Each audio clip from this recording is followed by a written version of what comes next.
Salut à tous, donc Gaëtan ici, et là je vais vous apprendre l'élastico ou alors le flip-flap comme certains l'appellent. Pour la version simple de l'élastico, en commençant par l'extérieur du pied, on va ramener la balle vers l'intérieur du pied et ensuite on va changer de direction au dernier moment. Pour que le geste soit stylé, visuel, qu'il soit bien réalisé, il faut que le pied soit en contact avec le ballon tout au long du geste.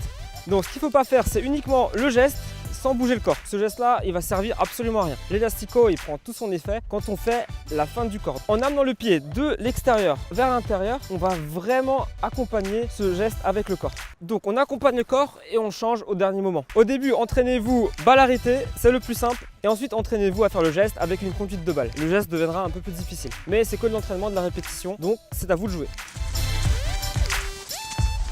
Ensuite, une évolution possible du geste, c'est l'élastico chop. C'est-à-dire, on fait l'élastico encore une fois et au dernier moment, on va croiser le pied pour l'amener comme ça. Il faut toujours penser à emmener son corps avec le mouvement du ballon. Et ensuite, quand on arrive sur l'extérieur du pied, on va tout simplement croiser la jambe gauche et la jambe droite en faisant un petit saut.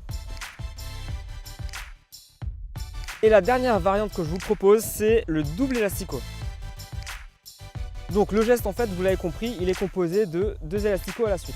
Donc l'astuce du geste, c'est le premier élastico, on va le faire sans le mouvement du corps. Donc là, on va juste faire ça. Et ensuite, on va mettre le mouvement du corps lors du deuxième élastico. Parce que c'est là qu'on veut feinter l'adversaire.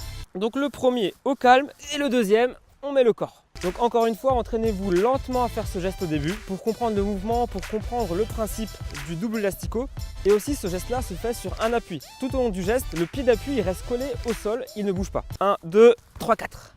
Donc voilà, on peut utiliser l'élastico aussi bien en dribble qu'en petit pont. Voilà, c'est à vous de voir. En tout cas, il est efficace, stylé.